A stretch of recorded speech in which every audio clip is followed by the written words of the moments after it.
សូមជំរាបសួរបងប្អូនហ្នឹងហើយខ្ញុំបានមានឆ្នាំមួយយ៉ាងដែលមានឈ្មោះថាតែផ្សិតអាយុវឌ្ឍនៈតែផ្សិតអាយុវឌ្ឍនៈនេះគឺ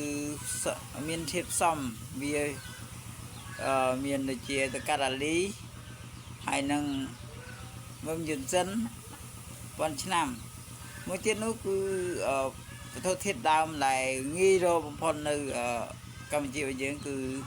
គេហៅថាកន្ទួតព្រៃបងប្អូនណែនៅស្រុកលើគឺគាត់ស្គាល់ហើយកន្ទួតព្រៃហើយតែផ្សិតអាយុវឌ្ឍនៈនេះមានគ្រឿងផ្សំរបស់វានៅទីបេឥណ្ឌា